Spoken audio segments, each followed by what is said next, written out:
right, MFL Total Access. Let's get it. Let's go. Let's go. Week. 5 weeks are done. 5 weeks are done. 5 weeks are done. We're not in week 4 upcoming? No, we're upcoming to week 6. There are 6 remaining weeks because the regular season has 11 weeks. Playoffs will have 3 weeks. Yeah. That's a good segue. Playoffs. The captains have all been communicated the playoff dates. It's July 20th, July 27th, and August 3rd. August 3rd is a Saturday, right? Let me double check that. Yes. Because your birthday's August 1st? Correct.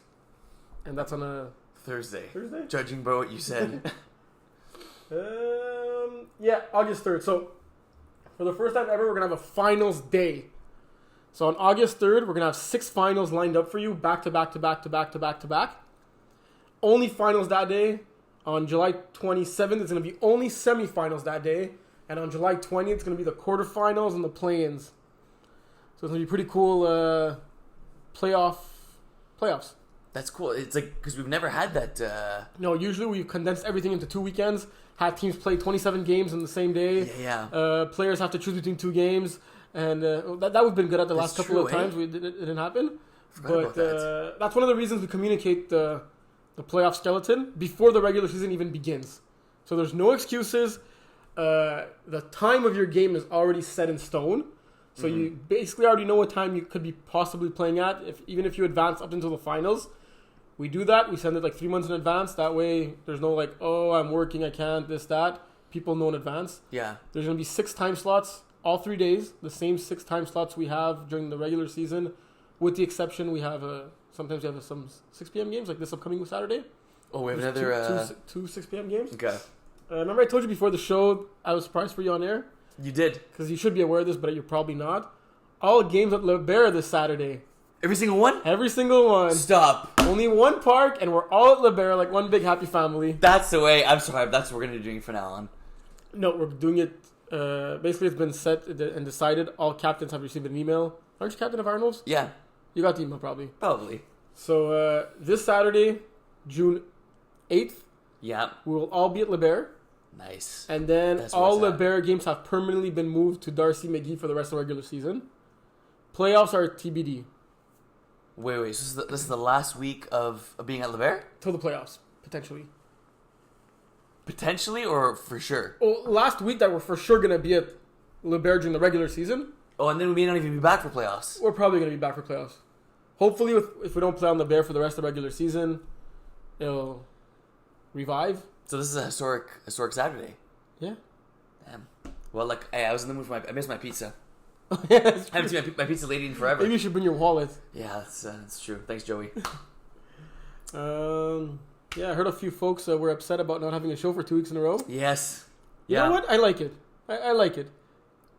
Like not having a show? Or No, I like people are being upset that we don't have a show. Yes, we appreciate it. But you guys gotta like, comment, share, make everyone in your family watch our show, get those views up, and then we might not skip when I'm away.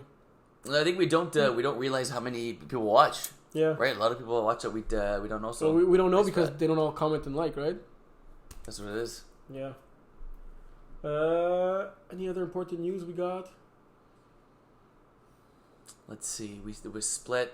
So the other two, obviously, we're still gonna have Darcy and Arthur, right? Yeah, Tarian's gonna be there. No Tarian this Saturday Mhm. because all games at Le Bear. But every other regular season week we'll have games at Tarian and Darcy McGee. Not one or the other, like both. Yeah, it's gonna be both. Okay. The schedule is currently up to date.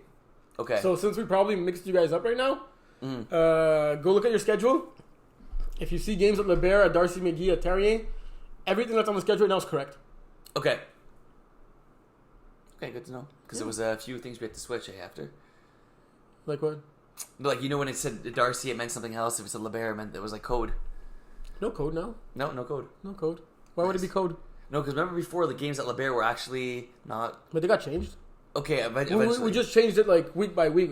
We like tested out the first 2 weeks. Ah. Darcy McGee got the passing grade. Mm-hmm. Yeah. Nice. Yeah. You like Darcy McGee? Yeah, no, it's a great spot. I feel like we're a little far though. Yeah.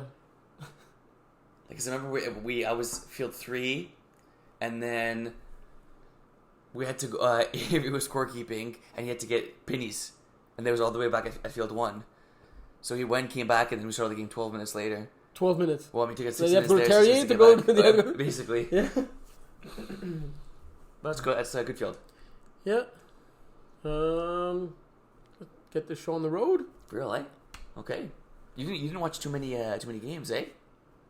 No. I had a buddy's 30th birthday party, so I had to run after my games. Nice. Yeah. Did you ref any? No, you didn't ref any, eh? No. Okay. A lot of games I want to talk about, though. Yes, there were a lot. You refed a few. I did. I ref 2. Want to start with the women's division? Sure. My game of the week Yes. in this women's division. I don't know if we could say it lived up to expectations. Yeah. These Tigres and DS Drapeau both being undefeated coming into this one. Mm-hmm. Only one of them leaves it being undefeated. Looking at the standings, it's pretty crazy that there's 3 current teams in the women's division who've played at least 3 games and have at most 20 points against. Unfortunately, in this game, I heard that there was an injury to the Tigres quarterback. Hoping it was not too severe. Okay. Get well soon. Yeah. But I think my bold prediction had this game going for like 1 million points. Yeah. If I remember correctly. Completely the opposite. 14-2 final score. Look, we said it. These were the most probably, with all due respect to Drama Queens, the top 2 teams in the division. Mm-hmm. Maybe a finals preview. Yep. And there were not points galore in this game. No, like you said, right? Defense wins championships. I never said that.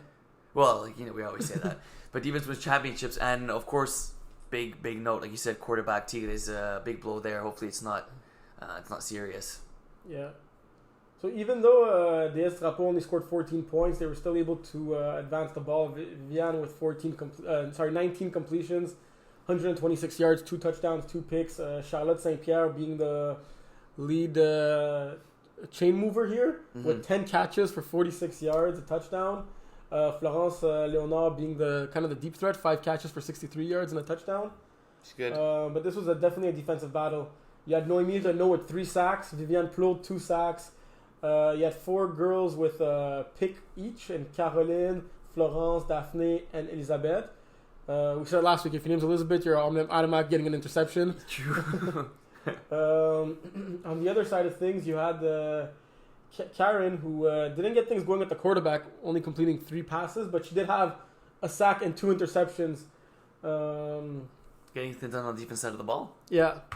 Like, usually, if you hold the other team to 14 points, in any division, mm-hmm. women's division included, mm-hmm. you should be able to win the game. Yeah. I guess it's tough because, like, let's say if you have a backup QB playing before the game, ahead, right? But if someone gets injured during the game, and it's tough to, you're not really preparing. What's the playbook? Players are flustered, so I guess they get a bit of a pass on this one. Nice to know. 2 safeties in this game, 1 by each team. So props to Yara Vargas and props to the quarterback Viviane Plourde, each getting a safety in this game. Nice. Not easy to do. No. Moving along to the... Well, you have anything to say about this game? The one that just passed? Yeah. Like we said, hopefully we got a heal-up situation there for injured QB. And I'm excited to see this matchup when both teams are at full strength, maybe later on in the season. Did you catch any of it? I didn't. Did you catch any of the other women's game? Mockingjays against Drama Queens? No, I believe I was playing at that time. So, Mockingjays scoring a pair of touchdowns. Mm-hmm. That's twice as many touchdowns as they had scored all seasons in their previous 3 games. That's true. That's great. Yep. That's great to them. Progress. Rita taking over the quarterback position, going 19 for 44. Okay, it's not a great percentage, but she still completed 19 passes, which is really impressive. Especially, I don't know if this team had completed 19 passes prior to this game. She almost attained 200 yards, going for 181 and getting 2 touchdowns. She did throw 6 picks, so at least we know what she needs to correct. But there is a lot of good in that.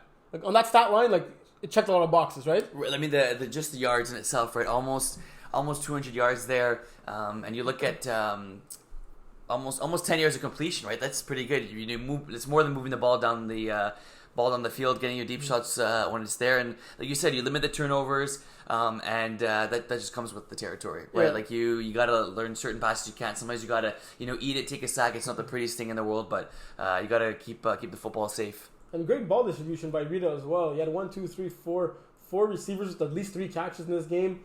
5 girls with at least 20 receiving yards. That's pretty good. And Roxane Roy on her side too. The 4 picks got to clean that up though. But still going for over 100 yards, 2 touchdowns, 17 completions, and great ball distribution as well. She had almost all her receivers involved with multiple catches, lots of yards. You have Chrissy and Kayla getting the 2 touchdowns on this team. 2 studs. I heard Chrissy had an enormous day of football. We'll talk about it later when we get Division 4. I didn't forget Jordana. Oh, she wrote to you too? She told me. Okay. Yeah. Well, luckily she wrote to me because you would have forgotten. Oh, no. No, you would have forgotten. So, Jordana, good job for writing to me because a lot of people tell Will something and then after the show he's like, shit. Nah, that doesn't happen.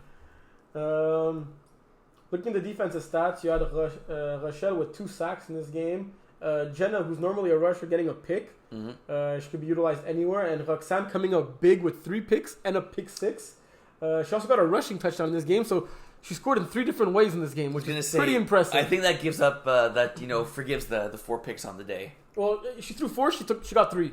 Well, there you go. So you look at her stat line, she scored 4 touchdowns and net 1 pick. That's pretty solid. Not bad. Yeah. And her pick 6 yardage doesn't count in her yardage. That's true. That is true. But Marjolaine Roson, who I believe it must have been her first or maybe just second game with this free agent it was her 3rd game, but might as well say her first game with a lot of impact, getting 2 picks in this game, also catching 5 receptions for 23 yards. So this was a player who missed, I think, the first 2 games for this team. Maybe a player to watch going forward on both sides of the ball. And look at that. Like you talked about the amount of catches, the interceptions, and you talk about Mockingjays putting up the 12 points there. I think if you do like a point spread before this game, Mockingjays probably cover. Yeah, right? I'd say there were maybe plus 23.5. Yeah, exactly. So I mean, not only losing by 12, but I think that sometimes in your losses you gain you gain knowledge and you gain a bit of confidence. And like we talked about, all the teams, right? All 5 make the playoffs. And if you told me Mockingjays lost by 12 a few weeks ago against a team as good as DS, I would have been surprised. Against John McQueen. John McQueen, sorry. Yeah, I would have been surprised. Too many double E's in there, eh? Yeah. So this upcoming week we have 2 great games. Tigres have a much deserved bye week and hopefully could heal up during that week. And then you got we mentioned DS Drapeau against Tigres, maybe the top 2 teams. I'm hearing John McQueen saying, hey, what about us? Hey, what about us? Well, they could prove it this upcoming week because they're now playing against the undefeated DS Drapeau. So we have a matchup of 2 undefeated teams in John McQueen's and DS Drapeau and a matchup of 2 winless teams in Crazy Bees and Mockingjays. So after this weekend, there'll be 1 undefeated team left, 1 winless team left. You want to be one of them? You don't want to be the other one, right? Fair. Hey, like something's got to give. Something's got to give. We'll see this weekend. Yeah. What's the best part of the MFL? We all love each other. And the second best part of the MFL? The grass is green. And the third best part is that there are no tie games. Oh, yes, that is true. Correct. So, yes. The games are both at 1:30 p.m. Okay. So, it's going to be tough to decide which game to watch if you're off at that during that time. So I think maybe we're playing with Thunder Buddies at that time, so unfortunately. Shoot. But which game are you most looking forward to? I got to go John McQueen's and DS. I know that's probably the easier one to predict, but I'm going to save I'll talk about the other one. More analysis for bowl predictions. Okay, you're going to go women's division? Yep. Okay. Yep. Well, yeah, like I said, John McQueen's are telling us, hey, what about us? So now you could prove it. Mockingjays, Crazy Bees. We're going to have a chance to see. There should be more points in this game. Or maybe no points at all. One or the other. But it should definitely be a close one because these teams through 4 games are one team has 18 points for, the other one has 24. One has 113 against, the other one has 124. So, like, on paper in the standings, they looked at their neck to neck. Right. Is that the expression? Neck? Yeah, neck. Neck? Yeah, neck to neck. Okay, that's what I said in the show. Yeah, you're good. So, definitely 2 exciting games in the women's division. Like I said, both at 1:30. Both at 1:30. Division 5? Div 5. So it did 5. That was because I read 2 games this week. You want to start with those ones? Let's see. Unfortunately, we had 2 forfeits in Division 5. Yeah, I saw that. Was there a notification like to be beforehand? Like a notification a couple of hours beforehand. Okay. Not okay. How about we start with Nothing But D and SUNY's 45? Because we got one of our boys who we'd like for McJiggy to identify himself. Yeah. You know who McJiggy is? No, that's a cool... I tried to see if they had like a guy last name with like a Mick something in the team. Yeah, no. He kind of said we're hating on them because we're not talking about them, which is 2 contradicting statements. You know, like you can't really hate on someone if you're not talking about. If you're skipping over them, you're not hating on them. You're just ignoring them. I guess not giving them the love they deserve. If we hate on someone, you guys will know we're actually hating. Yeah, that's true. We don't do it often. No. Except when Jeff's on the show. Yeah, that's or fair. when Jason decides to be Jason. But this is a team that deserves maybe more love than we have been giving them. Not that we have not been giving them love, we've just been ignoring them. Right. the love. Which is, yeah. But they're currently sitting at 4-1. Mm-hmm. Their one is a little bit of a blemish on their resume for me. Losing to Secret Agents, I believe. I don't know what happened there because they're definitely a better team than Secret Agent. But looking at the good, they got 4 solid wins. Mm-hmm. They beat Binet, Jungle Squad, 514, and they just recently destroyed SUNY's 45, who are a pretty strong team, right? Yeah. Let's look closer to that game. This Nothing But D team was previously... I forgot what their name used to be last year. Not Balzac? No, that's Slickstar, my Balzac hurts. It was... it'll come back to me. But I remember they didn't have like a set quarterback, or they kind of did late in the season. But now Alec has taken over the reins at quarterback. Mm-hmm. Almost going for 1,000 yards in 5 games. He had 1,100 yards through 9 games last year. And now I'm already almost at the same mark through a bit more than half the games. Career high in touchdown passes through 5 games. He has 20. Only 5 interceptions. What were the team stats here? Well, just like looking at the stats from this past game against SUNY's, spoke to Jorge after the game, and he was saying he had a bad game. 4 completions to the 4 interceptions. He's still also learning the position, but he said it was a very good and good defense to play against, and a tough defense to throw against as well. Not much seemed to be open in that game, but look at the ball distribution by Alec. Right, you have a receiver with 4 catches, another one with 5, another one with 4, another one with 3. You have 1, 2, 3, 4 receivers getting at least 1 touchdown. In the lower divisions, we don't really talk as much about ball distribution being that important because you can see one player kind of dominate and win a game. But I think that when you're able to do that and win a game convincingly, it shows how deep this team actually is. Yeah, I remember their name. Tell me. Do I would know it? Yeah. You want me to play the game that you like playing? Yeah, give me a hint. It starts with high. Unaudibles. No, not unaudibles. Wait. This does not start with high.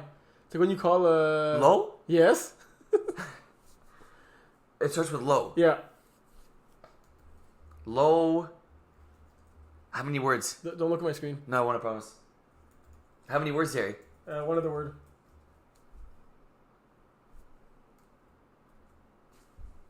Low something? Yeah. As an LOW? Yeah. Low expectations. But I was just... yes, okay, got it. It's a good thing they changed their team name this year because now we have high expectations for them. Yep. And I was looking at the defensive stats because they're called Nothing But D, and they do have not the best on a point per game basis. Yeah, they have the best defense in the league, but they also have the second best offense in the league. So it's not just Nothing But D, but some O there too. Some DNO. You got to be complimentary football, right?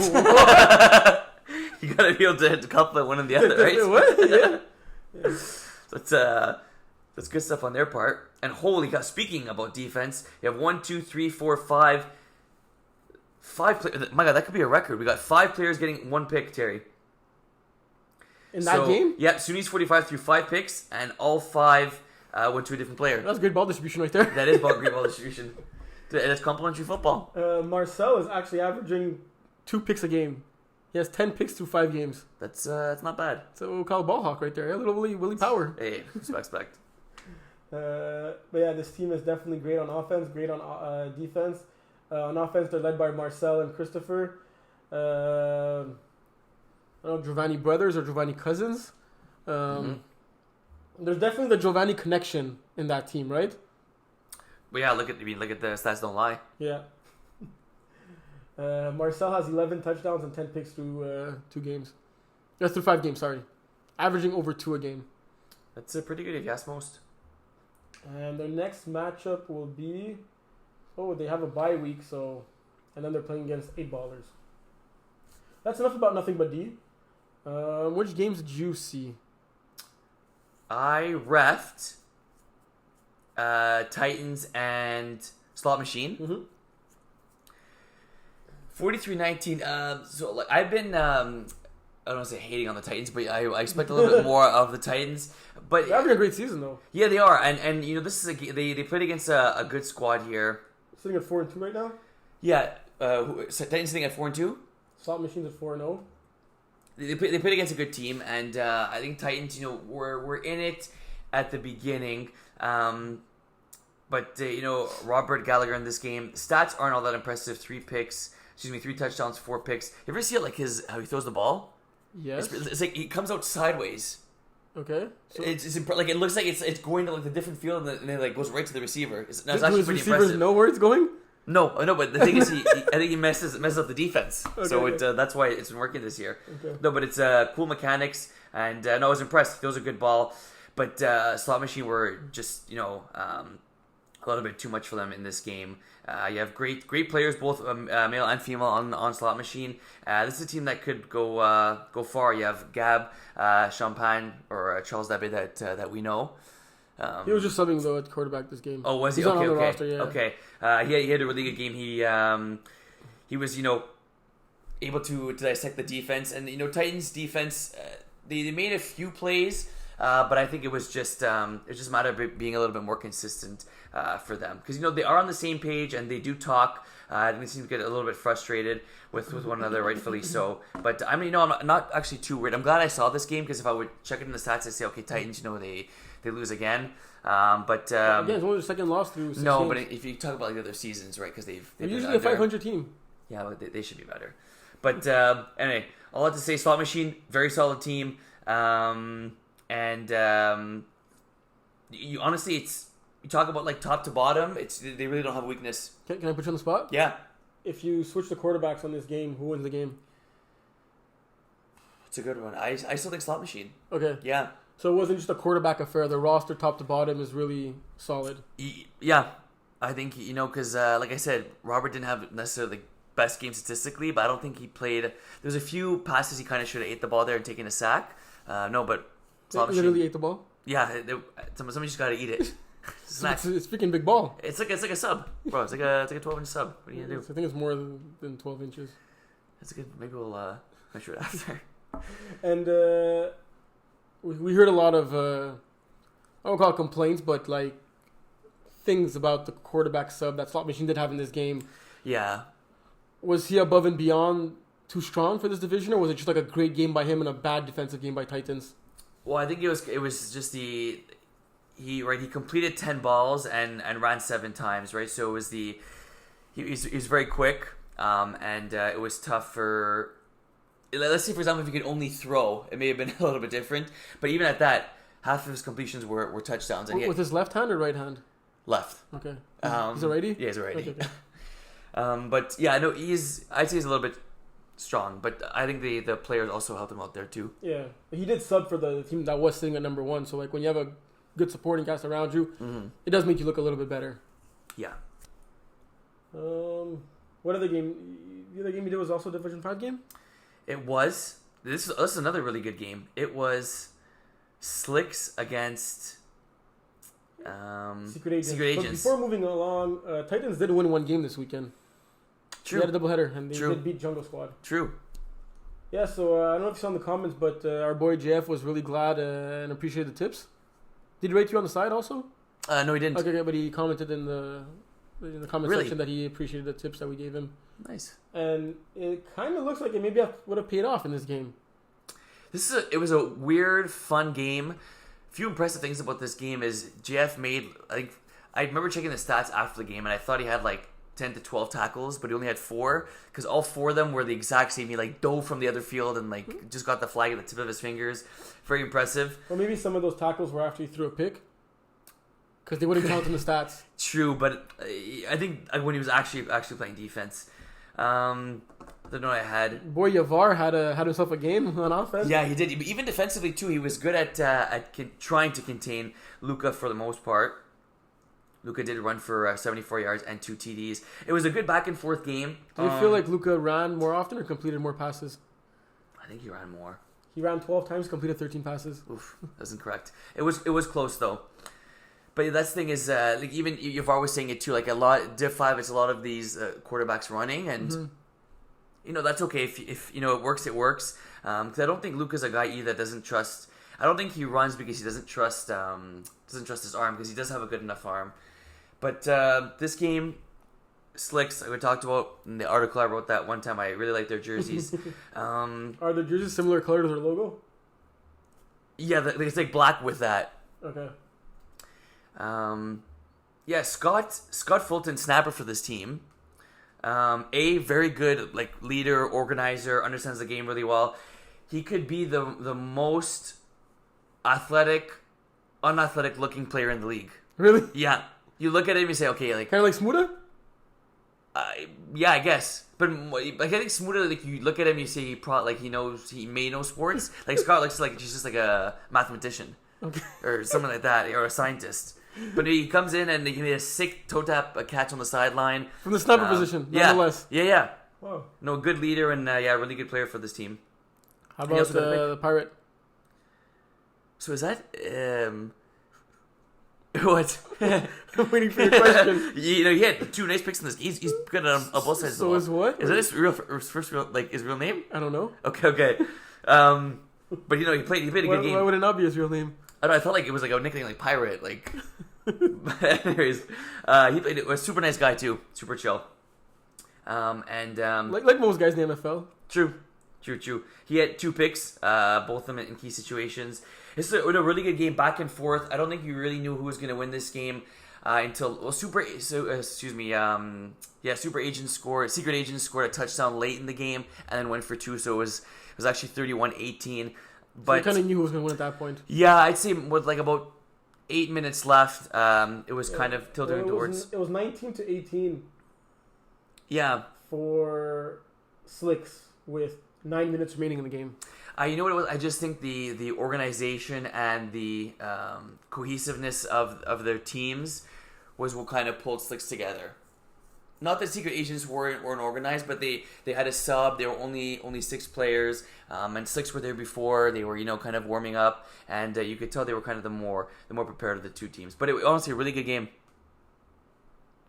This is one of the other games where Chrissy actually balled out, getting 2 sacks in this game. Yes. You explained how hard it was to contain Luka, and she did manage to get 2 sacks on him. Yes. Looking at the standings now, 12-team division, 8 teams make the playoffs, right? Yeah. Are you on the standings page? Yep. What team has... Choose 2 questions. Choose one you want to answer. I'll answer the other one. Okay. Which team has impressed you the most so far, and which team has... were you expecting more from? Okay. I'll answer the... Well, I guess I'll be the glass half empty guy just to start. For me, it's Binet. I think I was expecting a little more, just because it's the farm team, right? I mean, they grow from that bin low fat, and they're a really good team. I know you have obviously different quarterbacks, on different teams. Look, it's 1-2. It's not a terrible start, right? They've only played 3 games. It's not as if they're 0-3. They were able to win a game, but scoring 12 in their first 2 games. It's you could, for a first time quarterback, you could I think you could kind of give him a little bit of a pass, but I still think at 1-2. It's not his first season. It's not his first season. He quarterbacked for them last fall as well. First 2 games I should say of the season. Yeah, Okay. First 2 games of the season.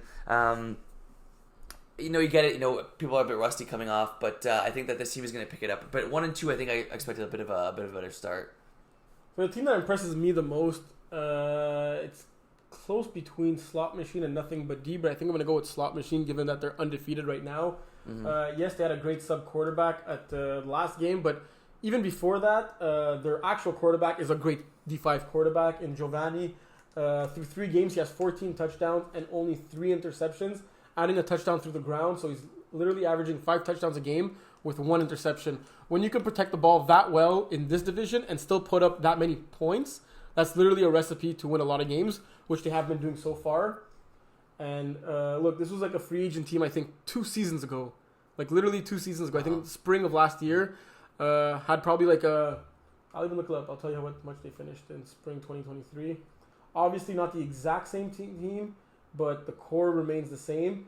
They were named the Chili Hot Dogs back then. They went 2-8. Then you fast forward or rewind to the fall 2023, and as Slot Machine there, they went 5-5.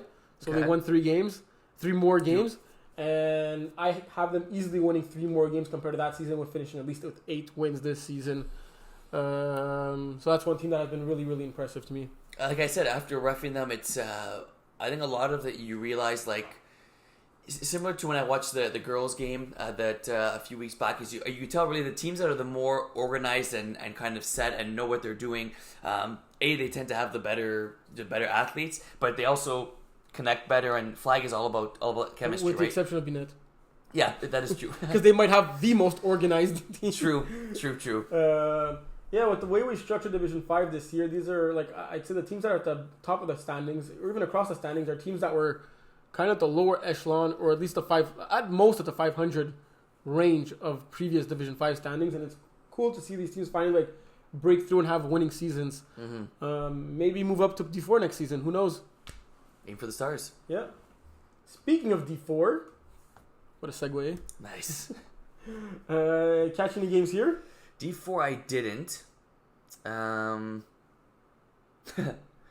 I didn't catch any games in D4. My mom just texted me. Who? My mom. What did she say? About the apple crisp. It was good? No, she said she didn't make a good batch. You said it was good. I thought it was good. Oh, she didn't try it before giving it to me? No, I shouldn't expose her live on air. But she didn't. She said. She didn't. Did a good job on the apple crisp. I put too much flour on the topping. Anyway, my mom makes good apple crisp. I thought it was delicious. Terry said it was great. But she didn't try it before giving it to us? Yeah, she did. That's why I was... She had some yesterday. Who had the other half? Yeah, that's what... Like me, her, my buddy Tommy. Tommy was over last night? Yeah, he was. What did you guys do? We watched a good movie. It was called... Old. Did you see it? No. It was actually pretty good. Psychological thriller. Okay. Back to Division 4? Yes. So there was 2 games that went... to overtime, and I think they're both being played at the same time. You had Mustard Tigers against KC Chiefs and Warriors against Action Squad. Did you see any of them? No, but I heard Papa Sanoge was not a happy camper. Oh, why not? Maybe not agreeing with all the calls on the field. Oh no! But you got the dub. He spoke to you about it? No, I heard. It was happening at Darcy? At Darcy McGee. Okay. Yeah. But they ended up winning the game? Yep. What else did you hear about that game?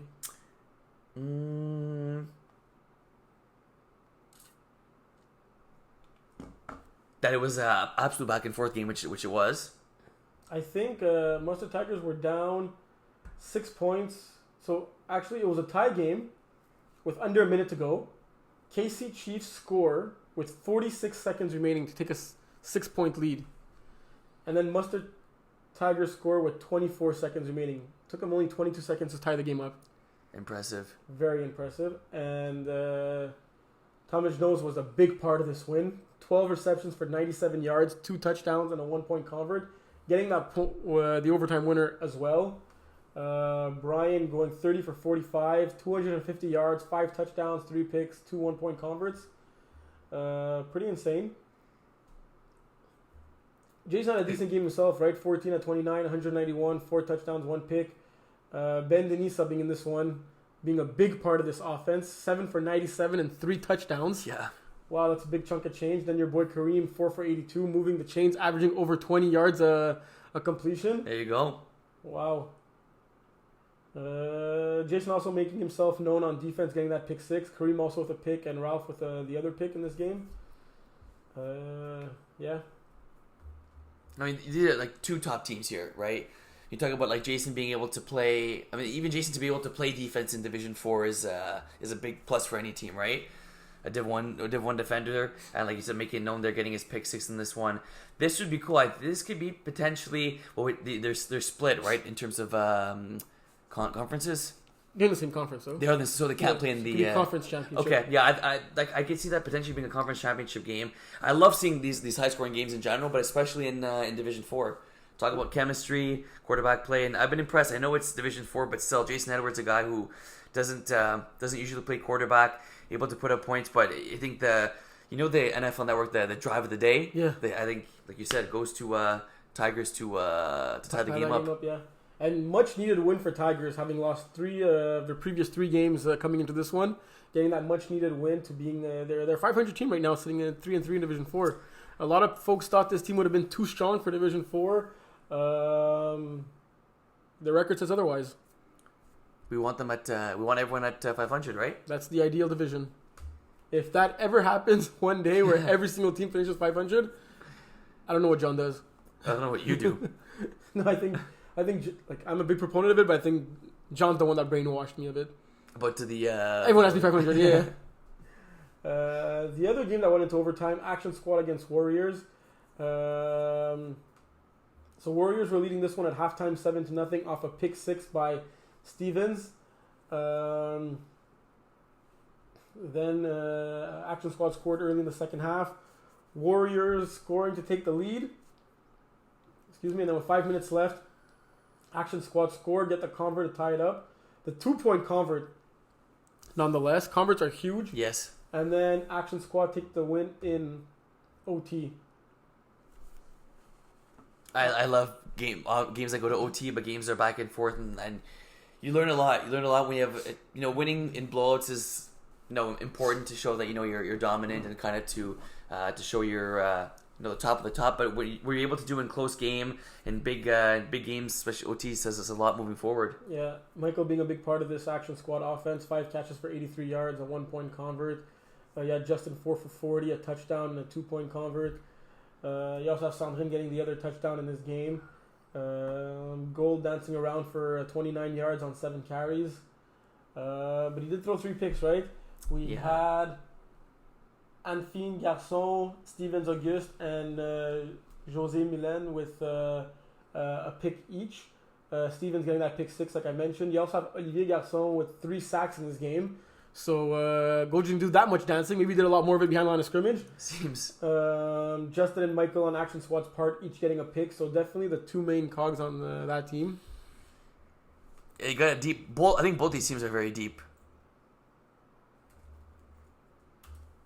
You have Action Squad that Justin White, maybe that number 1 guy, and then Michael Halevy, right, my boy, only getting better every single game. The 5 catches, 83 yards. Yeah. Any other D4 games that you had the pleasure to witness? No, but we talked about Villains. I don't know if you heard or saw, but let's see. My boy Lucas Guerrera. I saw the video. He almost picked it off. What he got a pick as a rusher. Oh, he got it? He got 2 picks. Okay, so he got 2 picks as a rusher and 1 didn't count. Well, I think the one that didn't count is because he didn't catch it. Okay. So you got at least one that counted. Okay, I did not know that. I saw the one on video that he, I think he bobbled at the end or dropped at the end. Yeah, there was one he tipped to himself and he caught, and he also got 3 sacks on the day. Wow. Yeah, so good stuff there, and Villains pick up a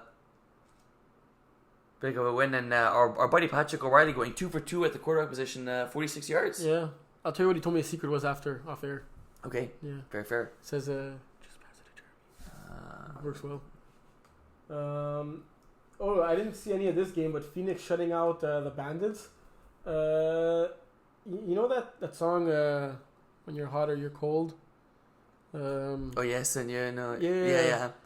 I feel that's the Bandits this season. First game, they put up 8 points, get the win. Second game, they put up 61 points. Then they're down to only putting 6 points. Then they score 34, and now they score 0. They're averaging 20 points a game, but they either scored like over 30 or under 10, including a donut this past Saturday. I spoke to Kevin after the game because he was saying, "Oh yeah, it was played a weird game. We held the team to 0 points." And they said, "Who?" He said, "Bandits." I said, "Bandits," because I refed that game where they scored 34. No, 61. Yeah, it's really hard to believe that you could score 34 and 61 points, and then put up 8, 6, and 0. Because it really didn't, like, the game I refed, it didn't. You know, you have some games like 61, okay, like, it's like every single bounce goes the other team's way, and every single bounce did go their way in that game, but they created their own luck, right? So it's surprising, like, it's not a team I see, like, not being able to score points. It's surprising. I kind of wish I saw some of that game, because they have ballers. Good quarterback, calm in the pocket. I'm curious to see with Kevin afterwards how they able to shut down that offense. Yeah.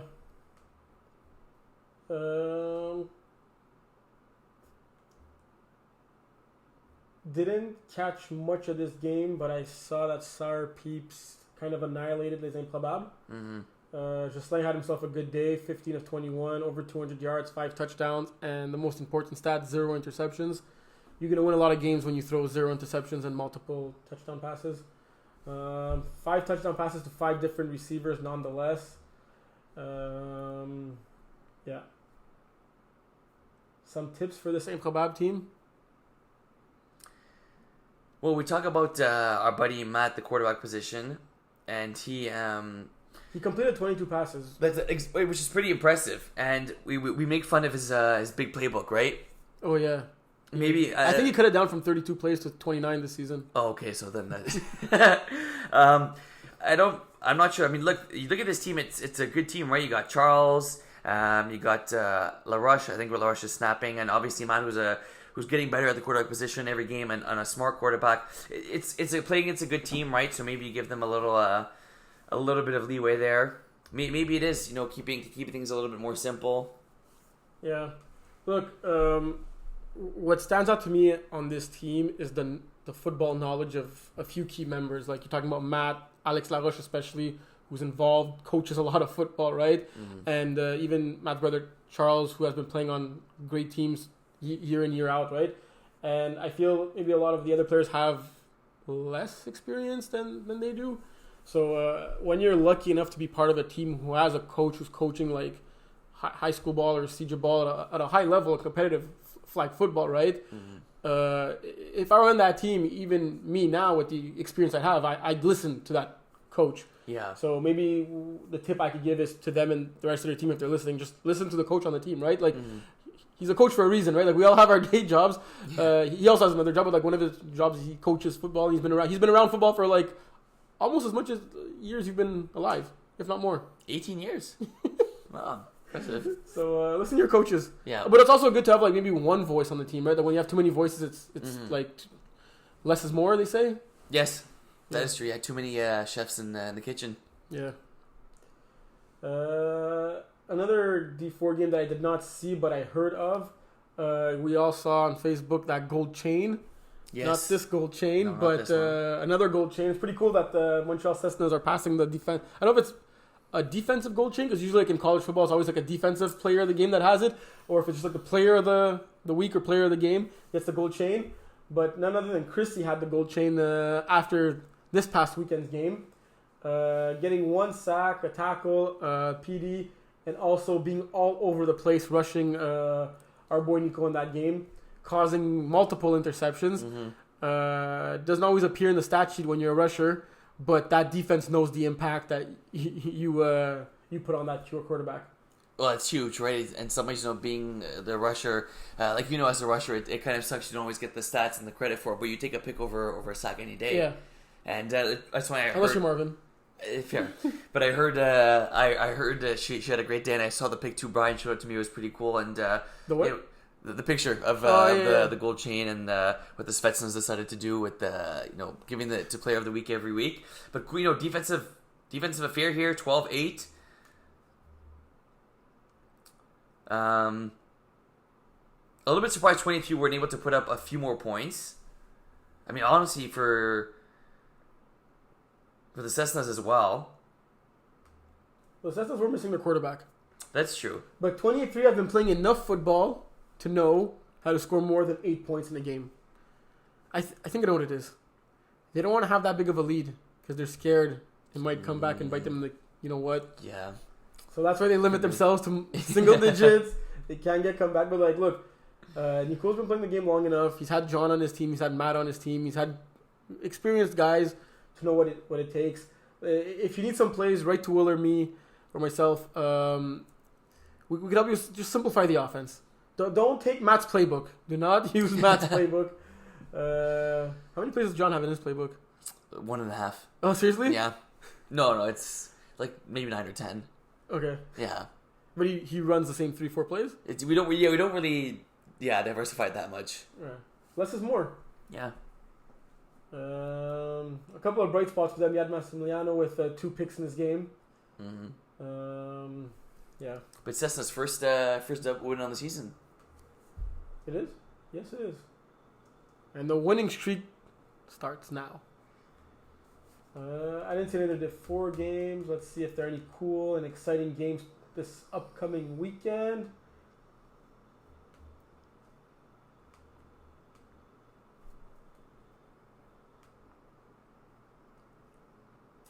We got the 9 a.m. one. That's the very, very first one. Should be a pretty good one.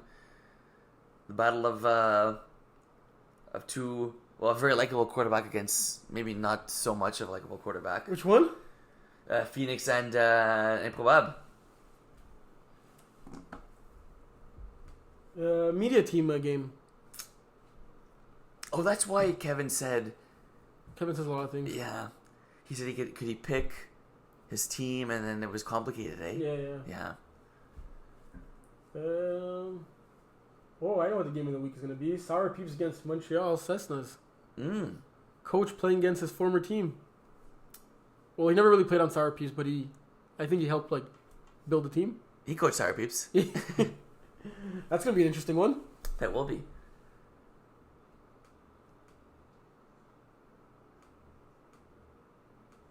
Yeah, those are going to be 2.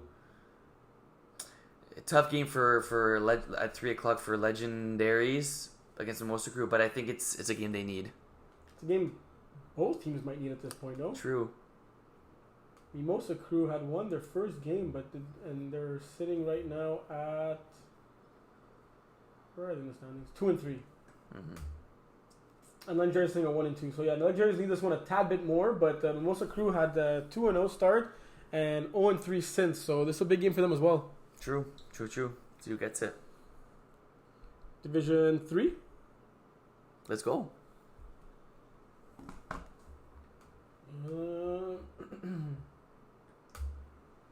So let's get this one out of the way. We knew Sooners 45 were a good team.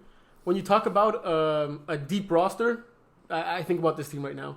Well, it's actually all of Mike's teams that have 12 players on it. Because I think there were 11, if I counted correctly. 1, 2, 3, 4, 5, 6, 7, 8, 9, 10. Yeah, there were 11 and we were just 6. Barely 6 in this game. Scorching hot heat in that one. But they're great on offense. They're great on defense. Our game plan was to shut down Jose Luis, who had the most yards catches by a long margin in this team, and we accomplished that. He only had 1 catch for 2 yards. Yeah, we still got our butts whooped. Diego utilizing Victor, Mike Roy getting that first touchdown of the game, Sydney and Mike Jazz both being big parts in this game. Great ball distribution. The 4 guys I just mentioned each had at least 1 touchdown. On defense, Bobby was great at rushing me. Mm-hmm. And yeah, Diego used his legs when he could. It was a great all-around game by them. I don't really have much more to say about that. Yeah, just for this team, it's a system, and I think everyone fits that system, right? You have guys that are going to be able to move the ball down the field. Mike to be able to move the ball to the snapper, Mike Roy as well, but also take it deep too. Then you have big playmakers, Sidney, Victor, that I think that, they're kind of those big splash play receivers and also very good players on the defensive side of the ball. And then you have, that we were about to Jose in this game, who only had the one catch for 2 yards, but shows how deep they are, right? Yeah. And I think that they have the mix of the run and the pass, and it's just everyone knows what they need to do, when they need to do it. Every player has their role, and I think there's going to be some games where one guy has a bigger game than the other, and they're all okay with that, and that's why this team's been playing so well. Yeah. Did you see any other D3 games? I did not. A few caught my attention. I saw 5 minutes of the Villains against Iron Wolves. I don't know what's more impressive or non-impressive. Iron Wolves scoring 14 points and John getting 0 touchdowns, 0 interceptions. What? Or John rushing for 2 touchdowns in this game. It's got to be the rushing. 6 rushing attempts, 15 yards, 2 touchdowns. Damn. Good stuff, Evans. And he had Jeremy rushing him, who got a sack in this game. I don't know if he was rushing him the whole game, but that's really impressive. Wow. Who knew? Yeah, so in this game, this Iron Wolves team is interesting, right? Because you have very high emotional and impact players in Chris and Carlos, right? But then you have the kids on this team, right, who are really talented, but seem to play with negative emotion to compensate for the emotion of Carlos and Chris to make it an average emotion team, right? It right in the middle, 5 on 10. Yeah. Will Bradford for the Villains looked to throw a good ball, going for 200 yards, 4 touchdowns, 1 pick, 15 of 24. Great ball distribution, right? Getting a bunch of guys involved. He had 6 receivers, all between 2 or 3 catches. So that's pretty impressive there. Also running 4 times for 40 yards. Not getting the touchdowns that John Evans did get in this game. So the rushing does the advantage goes to John. Yep. So Iron Wolves right now sitting at 1-3 through 4 games. Are they in trouble? Well, honestly, I think so. They're only averaging 12 points a game. Yeah, we're speaking to John after, and I don't really think this team is all on the same page right now.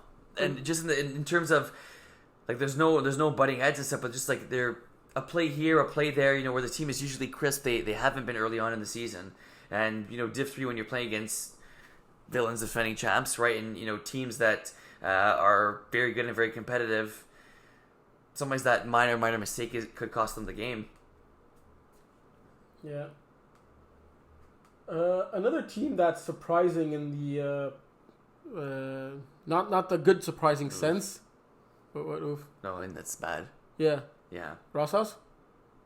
That was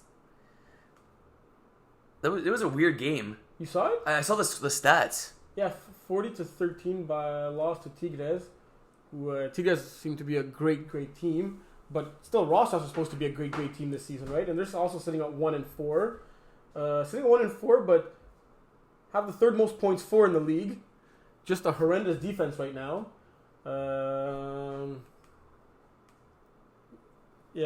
Averaging 32 points against the game. It's going to be tough to compensate that, right? Gab Boucher, 8 catches, 58 yards, 2 touchdowns in this game, but was not enough. This Nestor and Hector dual quarterback thingamajiggy for Tigres seems to be working, right? Neither going for over 90 yards, but still scoring 40 points in this game. Talk about it. That's a team effort, right? That's Tigres is a team. Everybody needs to show up for that team to be successful, and that's usually what happens. Yeah. Joshua Hernandez getting 4 touchdowns on 5 catches for 52 yards in this game. Pretty crazy. Nestor only threw 9 completions for 89 yards, but I still managed 4 touchdowns. Didn't even rush for a score. So where did all these touchdowns come from? We still have 5 passing touchdowns, even though they combined for under 120 yards. Cesar Garcia with 2 picks, 1 pick 6. Joshua Hernandez also with an interception on defense. We know a few of these guys. Yeah. So what do you say surprises you more? Rosas at 1-4 or Tigres at 4-1 right now? I think it's Ross's at 1-4. Yeah. And this is a team that made it to the finals last year, right? Div 3. A very good team. Gab Boucher, Div 1 talent. We'll talk about him in Div 1. Had a good game, unfortunately. And I don't know. I'm really not sure what it is because this team has the players. And I just think that you talk about like consistency. This team doesn't produce at a consistent level. And I get Div 3 is competitive, like I talked about, and it's not a division where like a lot of these you could make the case some of these teams could be playing in Division 2, but there's a team Rosas now that's been playing together for some time now, and yeah, this game it was more their offense let them down, but it's surprising that throughout the season defensively they haven't been that great. Yeah. They have ball hawks. Yeah. I didn't see any of this game, but I just the score of 33-30 for Red Cats over La Horde was impressive, especially both quarterbacks almost going for 300 yards apiece. This game had much of offense. I would have liked to see it. Did you catch any of it? I did not. I saw Jason. Jason played well. And he's been playing well. He won Player of the Week not too long ago. Really? I think so. I don't think so. Really? I'm pretty sure, G. Nick Eagley, 109 yards, two touchdowns. Oh yeah, you're right. He won in week 2. Yeah. A long time ago. Yeah, true. Ben Faubert, 123 yards on 5 catches. You're right. Talk about a game you want to watch. Where was this game? I don't think it was at Darcy. Well, I guess it was a Terrier then. It was a Terrier. Yeah. Division 2? Div 2. So, what a week it was for Division 2. Yeah. Secure Top Shooters finally beating Respect because they did not have to wear pennies. But then losing to Pocket Rockets. Who Pocket Rockets had just lost to KLB. And Pocket Rockets didn't have Alexi. Yeah, so who would you say was the big winner of this weekend in Division 2? Respect went 0-1. Pocket Rockets went 1-1. Secure Top Shooters went 1-1. And KLB went 1-0. I still think it has to be. I go Pocket Rockets. They could have very easily went 2-0 in this past week, and been sitting at the top of the standings. They would have been first in the standings at 4-1. It's impressive to see they put up 34 points in 34 points in both their games with Alexi not being there, right? Like, I mean, the first thing you do in Pocket Rockets, you look at like how many catches. You'd say arguably their best player, but in this offense, it is their best player. Yeah, yes, for sure. But it's good to see PO, being able to sling it. Different players. Duma against KLB, 25 of 50, 273, 5 touchdowns, 0 picks. Then you see Joe Plot, 21 of 33, 271, and 6 touchdowns, no picks. That's crazy. 11 total touchdowns, 0 interceptions this game. Wow. Yeah, that game finished just before something. Probably. Yep. Our boy Duma, 6 for 99, a touchdown. Pio throwing 5 touchdowns to 5 different receivers. Is that the Alex not being there factor? I think so. And, that may be... Does he throw fewer interceptions when Alex is not there? Because he tries to force it maybe a little much. Maybe, that's it's kind of... Not what they needed, but look, they're still able to split, go 1-1. And maybe that's what makes this team that much more dangerous, to solidify a wide receiver too. And KJ on the other side for KLB, player of the week this week, 7 for 132, 3 touchdowns. Yeah. 4 tackles on defense. Speedster.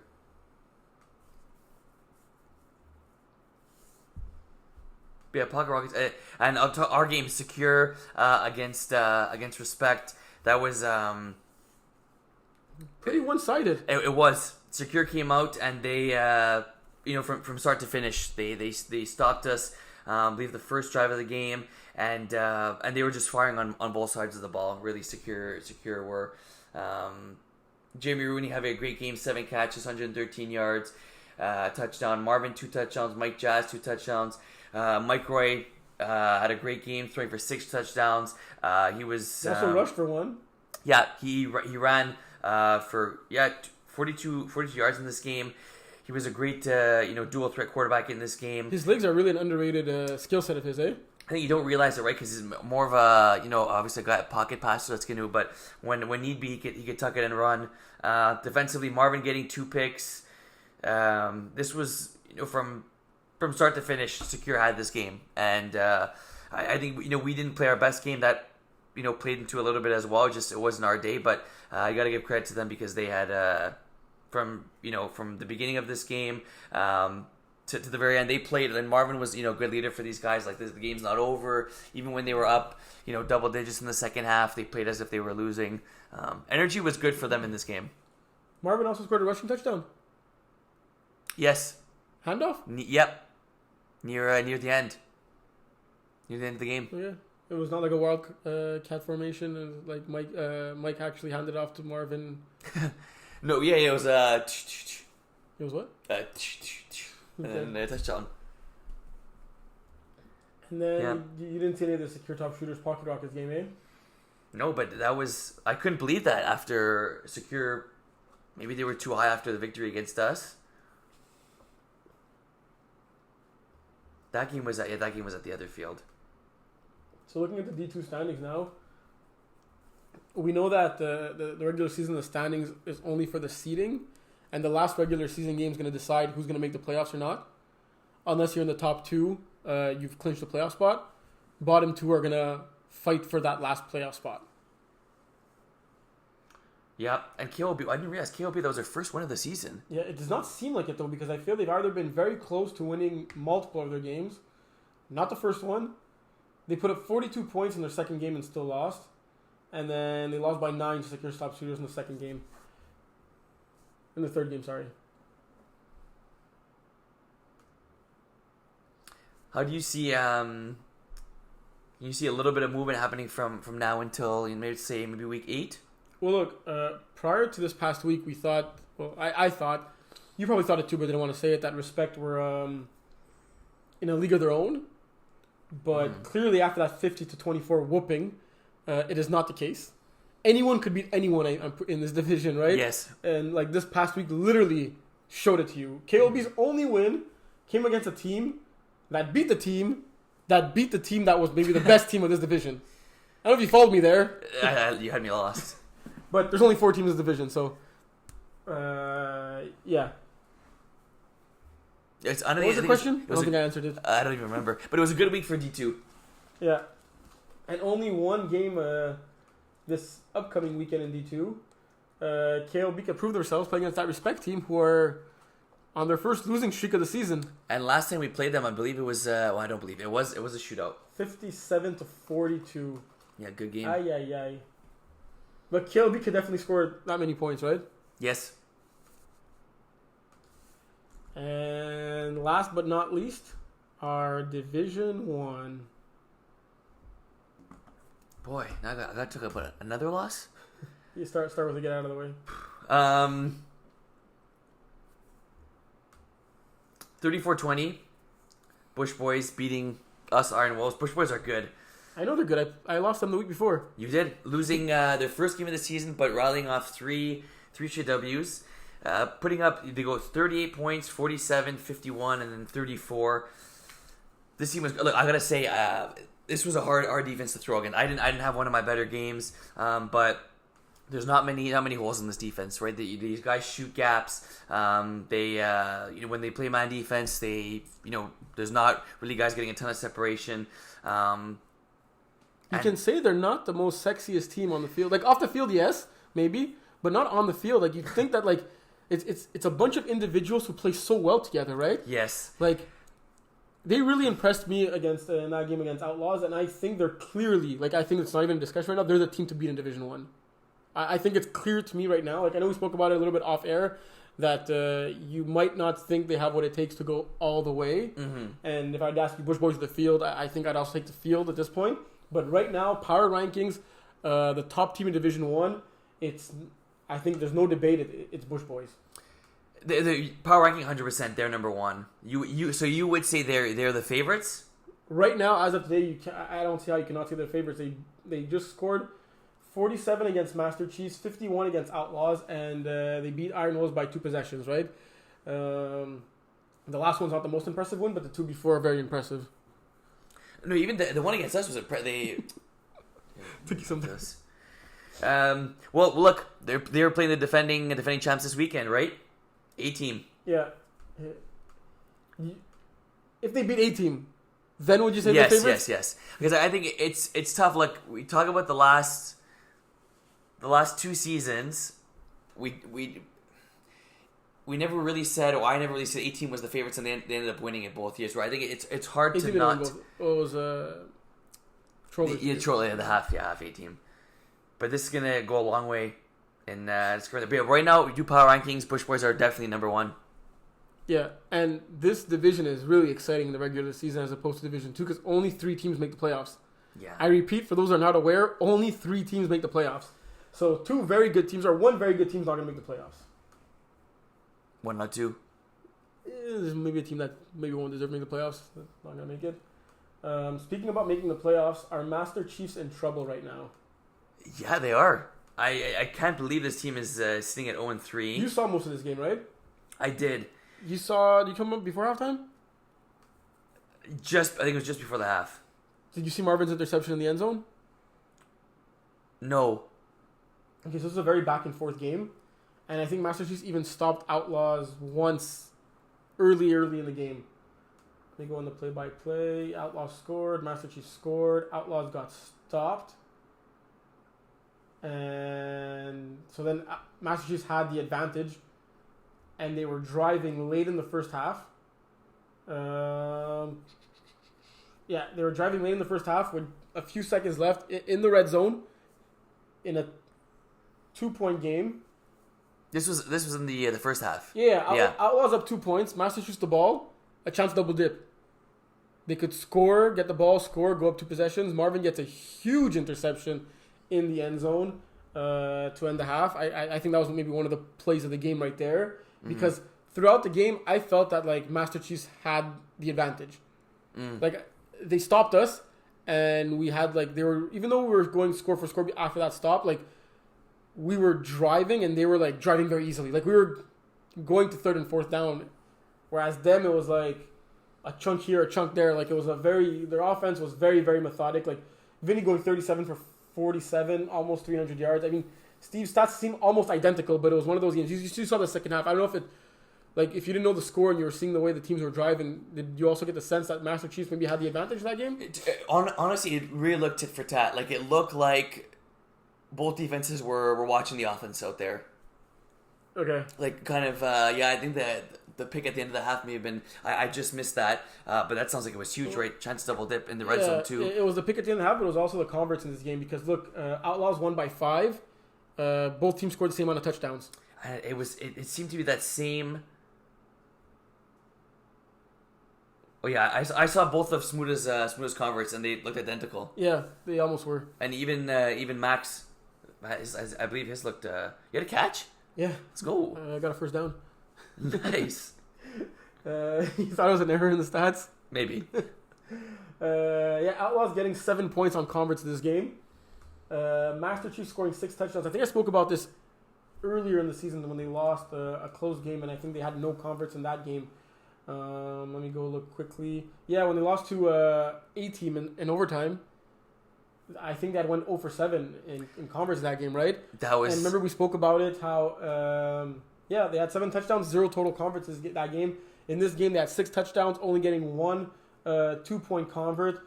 You look at Vinny's stats on the year; they're literally incredible. 75% completion percentage, 900 yards in 3 games, averaging almost literally 300 yards a game, but 6 converts out of 18 total touchdowns. So you gotta get that a little higher, right? That's incredible. I mean, look at Vinny's stats. You'd be surprised if they weren't 3-0, right? Let alone being 0-3. It's definitely not an offensive problem they're going through, right? They're averaging over 40 points a game. Well, no, it isn't, but also, it's definitely, I mean, it's, let's say 95% of the defense, but converts are huge in If you could blame anything on the offense, it's the converts, because, you can't say anything about the rest of his stats, right? and but they're giving up 44 points a game, right? Only have one interception on the season. 0 sacks to show for. Wow. So I heard Andrew saying it on the sidelines during this game. He was saying that like Master Chiefs team is an offensively built team. Like you look at all their players and like it's rare that in Division 1 you have a player that's so one-sided on one side of the ball. But if you look at the majority of their players individually, they're all probably way better on offense and on defense. Mm-hmm. And that's what is creating this right now, right? You don't have any player that's like way better on defense than offense to kind of compensate for that. Like obviously, for example, Dylan's great on both sides of the ball, but he's known as a defensive player, right? Right. So even though he's great on offense, he's gonna lift that overall talent level on defense. And having Dylan on that defense will maybe solidify it and not give up 44 points a game. Because like, if you're winning in this game, right? Like, I guess you could have scored more converts, right? And that maybe would have helped you because you didn't have scoring the same amount of touchdowns and still lost. But overall, taking a step back, averaging 300 yards per game, 6 touchdowns per game, scoring 40 points week in, week out, and being 0-3, like it's tough. Yeah. It's really tough. I mean, 38 is winning most games in Div 1. 38 points. They scored 38. Yeah. 38 points is going to win you most games. So, you could say those are 2 games that they lost on converts. Yeah. But sitting 0-3, 2 wins behind the last playoff spot team. Look, they have Arnold's coming up, who are the team right above them. Mm-hmm. They win that game, they're tied for the 4 seed, right? Do you think you guys are winning that game? It'll be a good game. Yeah. It makes it exciting. The fact that 3 of the 5 makes it for a very, very exciting finish.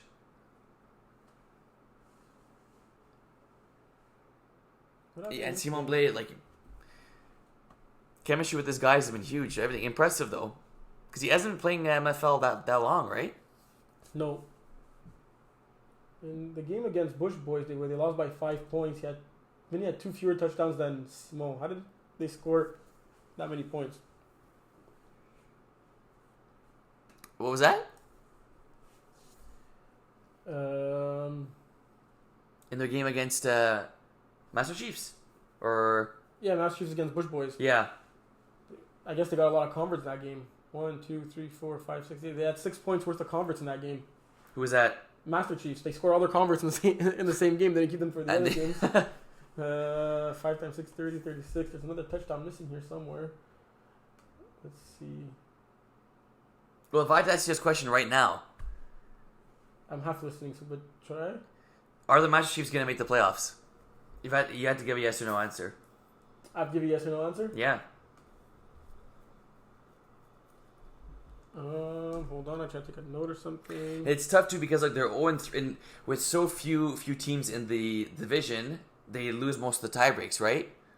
Like 0-3, which means they lose to the same team twice. I think they played 3 separate teams. Yes, they lose to 3 separate teams. So right now, those 3 teams it's a big game against us, right? Against Iron Wolves this week. Yeah. So you're asking right now if I had to say if Master Chiefs are making the playoffs. Mm-hmm. Like, look, off the top of my head, I'd say they're for sure gonna turn the season around and make the playoffs. But looking at the 3 playoff teams right now, and if you ask me the follow-up question, who does not make it if they're in? Yeah. There's no team I could say will not make it, right? Like, I don't know, like. It's tough. Look, they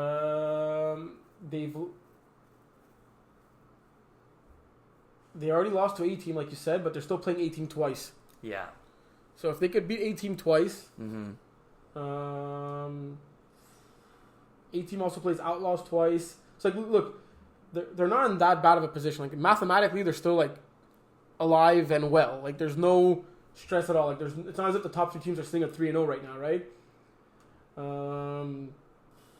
Look, Master Chiefs play A-Team twice. They play Outlaws twice. Mm-hmm. So it's very much in their own hands. Like they still control their own destiny, right? Like right. If they win out and go 7-3, they're for sure making the playoffs, without a doubt about it. Yeah. Right. But I mean, to win 7 games in a row in Div 1 This could be very it's tough, but like I don't think it's impossible for this team, right? Like agreed. Like if I told you preseason Master Chiefs over under 6.5 wins, 6.5, I'd say over. Okay. Yeah. So, okay. Yeah, that's true. I don't think we thought they would start the season at 0-3. Yeah. That one's gonna be exciting. So looking at we got 3 Div 1 games next week. Let's talk about them. Iron Wolves, Master Chiefs, Iron Wolves, Outlaws. Those are 2 big. Oh, we're playing against each other. We are? Yeah. Shoot. We know we've done it before. The Henchman days, eh? Yeah. You didn't like those days, eh? What? They were good games. Those days, eh? Oh, we're gonna bring them back. Don't worry. Yeah, it's gonna be late game. We're gonna be tired. Is it a late game? Yeah, it's at 4:30 p.m. We're gonna be tired, eh? Shoot, we already had a bunch of pizzas in this end. Yeah, the standings will definitely look different after this week, right? Would you say Master Chiefs Iron Wolves is must win for Master Chiefs? It's 2 and 3. I think so, because if Iron Wolves win that game, then we'll be 2 and 2, and they'll be 0 and 4. They'll be 2 games behind us. But they still play A-Team and Outlaws twice. But I see them splitting against A-Team. I don't see them going 2 and 0 against. Even though they already lost. Yeah. And then you got Iron Wolves Outlaws. Hey, if Iron Wolves go 2-0 this weekend, they're looking good in the standings. That's true, eh? Man, a lot can change this weekend. I mean, that'd be double the wins they have throughout the whole season, so it's very unlikely, but hey, we played 3 games. And then 18 Bush Boys. The battle of current number 1 and number 2.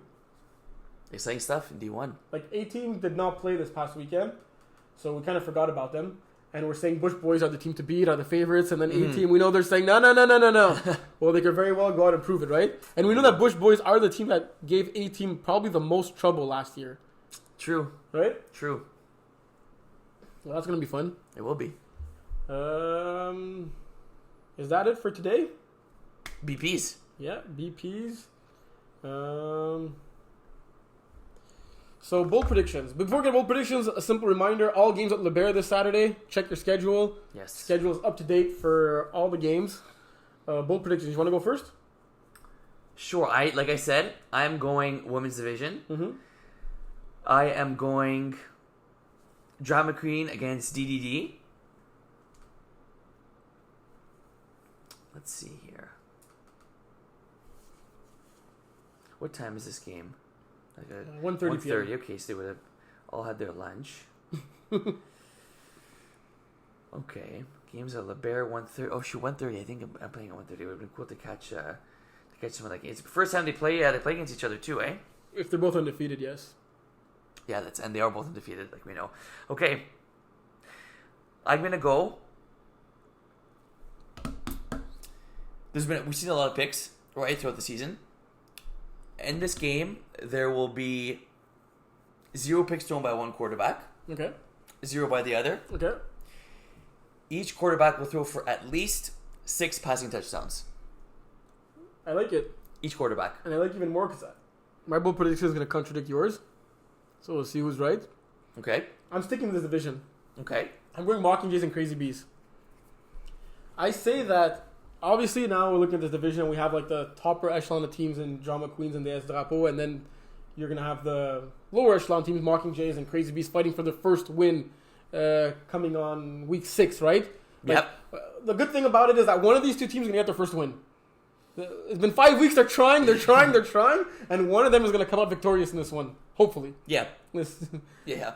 I say that the Mockingjays and Crazy Bees combine for more passing touchdowns, more total touchdowns, and fewer interceptions than the Drama Queens and DS Drapeau game. Wow. How about that? That's bold. a good one. I like that one. That is bold. It's kind of like we're sharing, but we're all opposites. Yeah. Okay, I'll let you have that one. That's a good one. I like it. Anything else you want to say before we close out the show? We're all LeBaire. Good stuff. Excited to get my pizza. I think we're good. So, we have extra slot, eh? So we have how many slots? 7. Did you do the? Or you didn't do the ref? No. But you want a ref? Probably not if I have 4 games. Gosh. You have 4 games? Yeah. So you have 3 slots off? Yeah. Okay. 1 for pizza, 1 for coffee. Anyway, we'll figure it out. Let us know what you thought about the show. Yes. Thanks for tuning in. Oh, you don't want to do report cards next week, eh? What? You don't do report No, we don't do those. Everyone, A plus for everyone. Ooh, good job. How about we do a little challenge for our audience? Yeah? Yeah. We're not going to do report cards? Unless, let's set a number of likes, comments, or shares on the video to do report cards next week. And if we don't get it, then there's no report cards and they have nothing they could say about it. But do you think people like report cards? I think they love it. Because it's... We literally talk about a whole team for 5 minutes. Yeah. It's a freaking long show. Yeah, true. True. And we have a lot more teams this year. Yes. Okay, we need 100 comments. We have 61 teams. We need 61 thumbs up on the video. On Facebook only. Okay. Is that fair? Not really, but let's go with this. It's not fair for us or for them? No, them. Oh, because they won't get it? I was going to go 40. There's literally 500 people in the MFL players chat. There's over 1,000 people in the MFL page. Following the MFL page. One like per team. You should be one person on the team. And we know there's teams where there's multiple players that are going to like. True. 61 is the number to beat. I like it. Good call. Are we still going to do it if they don't get 61? Probably. Let's just say no and we'll see what happens. All right, folks. I think that's it for today. Pretty solid show, I think. Yeah, I think it was pretty good. Thanks to time. Oh, yeah. I forgot to mention. Because if you want us to talk about you, just reach out to us. Just let us know, hey, this person balled out. And we'll for sure mention it. Because Will and I are only there for parts of the day. We play a few games. We're reffing a few games. So we really can't see all, there's normally about 30 games that happen every weekend. 6 time slots, 5 games. Yeah, there's about 30 games that happen every weekend. We're not there for all 30 games to visually see what happened. And we want to cover the most coverage across leagues as we can in as many divisions as we can. So please reach out to us and let us know what happened in your game on the side. If you don't want, we won't mention that you reached out to us. We'll pretend we saw it if you want us to, and we'll definitely talk about it. For sure. If it's someone that you saw that balled out, we had a few people reach out this week to shut out some players, and I don't think I forgot anyone, but yeah, let us know. It'll be our pleasure, literally, to shout you out. I think it's for your mom and your dad. Yeah, there you go. We love keeping good vibes going. Yeah. Good stuff. All right, folks, thank you for tuning in. Without you guys, there is no show. La Bear this weekend. Without them, there's no show, or without... Well, both. Yeah, we're not going to go there and talk to blank screens, but we'll see you guys there. 7 slots. Be there, be square. See you guys. See you Saturday.